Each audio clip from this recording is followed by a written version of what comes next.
Hello and a very warm welcome to Meghan and Harry News YouTube channel. Hi, I'm Alex, I hope all is well with you. So yesterday the media were in a panic, shooting out all kinds of stories to deflect their guilt and how the documentary has highlighted their biased reporting and planting of stories. And now they are putting out ridiculous debunking articles, and it only cements their guilt even more. Here we see Harry and Meghan's Netflix claims debunked, UK proposal, upset royals and colour clash. Now this article goes on to pick out the most trivial things you could imagine out of the documentary, and even then none of them are provable or even remotely interesting. This article has been manufactured to exist so that they can just put debunked in the title in the hope that someone will just look at it and undermine Meghan and Harry's documentary in some way.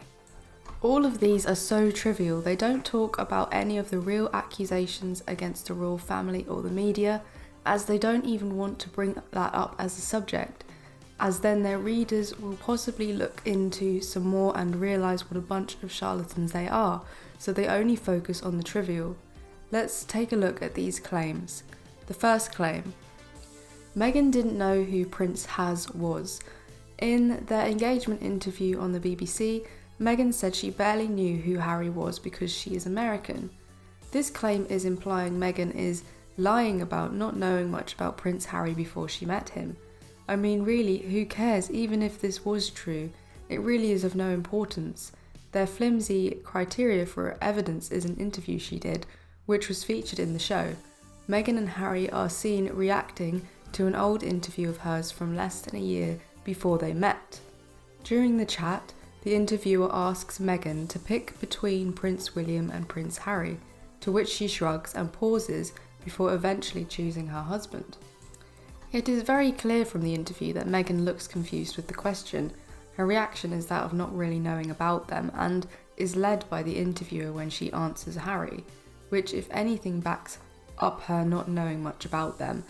Even so, the topic is incredibly trivial and of no real importance. This does not debunk anything. Next, we have Harry says the palace planted stories. In episode 4 of the series, Harry told of his heartbreak after accusing William's office of trading stories about other royals to the press. Even Meghan's friend Lucy Fraser claimed that Meghan became a scapegoat for the palace. She said, and so they would feed stories on her whether they were true or not to avoid other less favourable stories being printed. But many royal correspondents have strongly refuted this claim, and he said the opposite is true, that palace staff worked to try and prevent negative stories about royals from being published. So this pitiful excuse for journalism is saying because the accused royal reporters are saying they didn't do what Harry is accusing them of, then that means it's automatically debunked. Of course, the guilty will never admit to what they did. The media lie constantly, and those that work for them lie constantly. There is much more proof on Harry's side for this, undeniable proof which was shown in the documentary.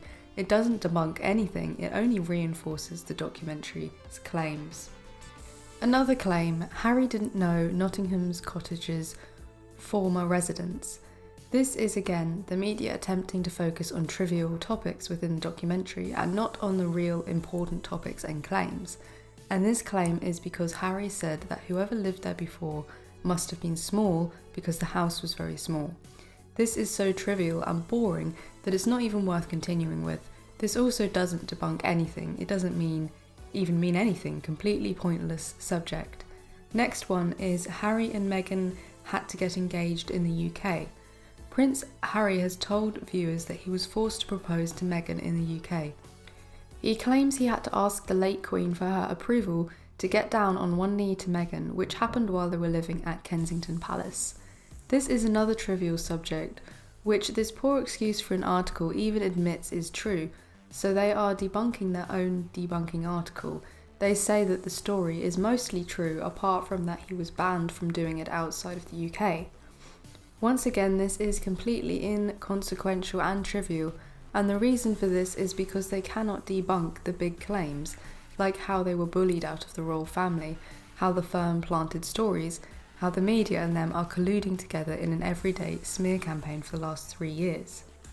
Next debunking claim. Meghan didn't have any say in her engagement announcement. It says in episode 3, Meghan describes the time around her engagement announcement to Prince Harry as an orchestrated reality show.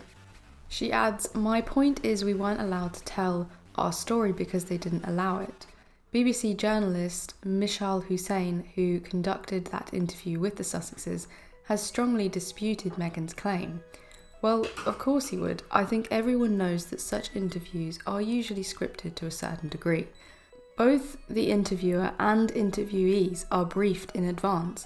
They know what questions they will be getting and will have some answers rehearsed, especially in this type of situation. But of course, the BBC interviewer will deny this, just as the accused royal reporters denied it above. Just because something denies something doesn't debunk it. This newspaper is acting as if lying does not exist. This also does not debunk anything. And finally, Meghan stealing the limelight upset royals.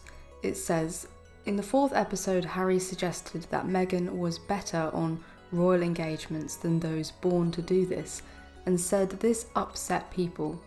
It came around the time that the couple embarked on their hugely successful tour of Australia and New Zealand just months after their wedding in 2018, when Meghan was pregnant with Archie. Harry explained, the issue is when someone who's marrying in who should be a supporting act is then stealing the limelight or is doing the job better than those who were born to do this, it then upsets people, it shifts the balance. And the Mirror's lazy attempt at debunking this is to wheel out a royal reporter, Russell Myers, who claims that on the Australia tour, it was fantastic, the wall-to-wall favourable coverage, they were the new flavour. We'd already had William and Kate for a number of years, so I don't even think households were particularly bothered. That is it. That is their attempt of debunking. Anyone who is paying attention now that the Australia tour was so successful drew in much bigger crowds than any other royal tour, and reports of this afterwards highlighted that Meghan and Harry were far more popular than other members of the royal family. And it was this tour and its success that instigated the massive changes in the media, and also William wanting to move Meghan and Harry over to Africa, which was reported in the Times, and that was all because they were outshining them. So it's pretty clear that this debunking article is nothing but an empty propaganda exercise. Please don't forget to leave a comment, and it's always good to hear your opinion.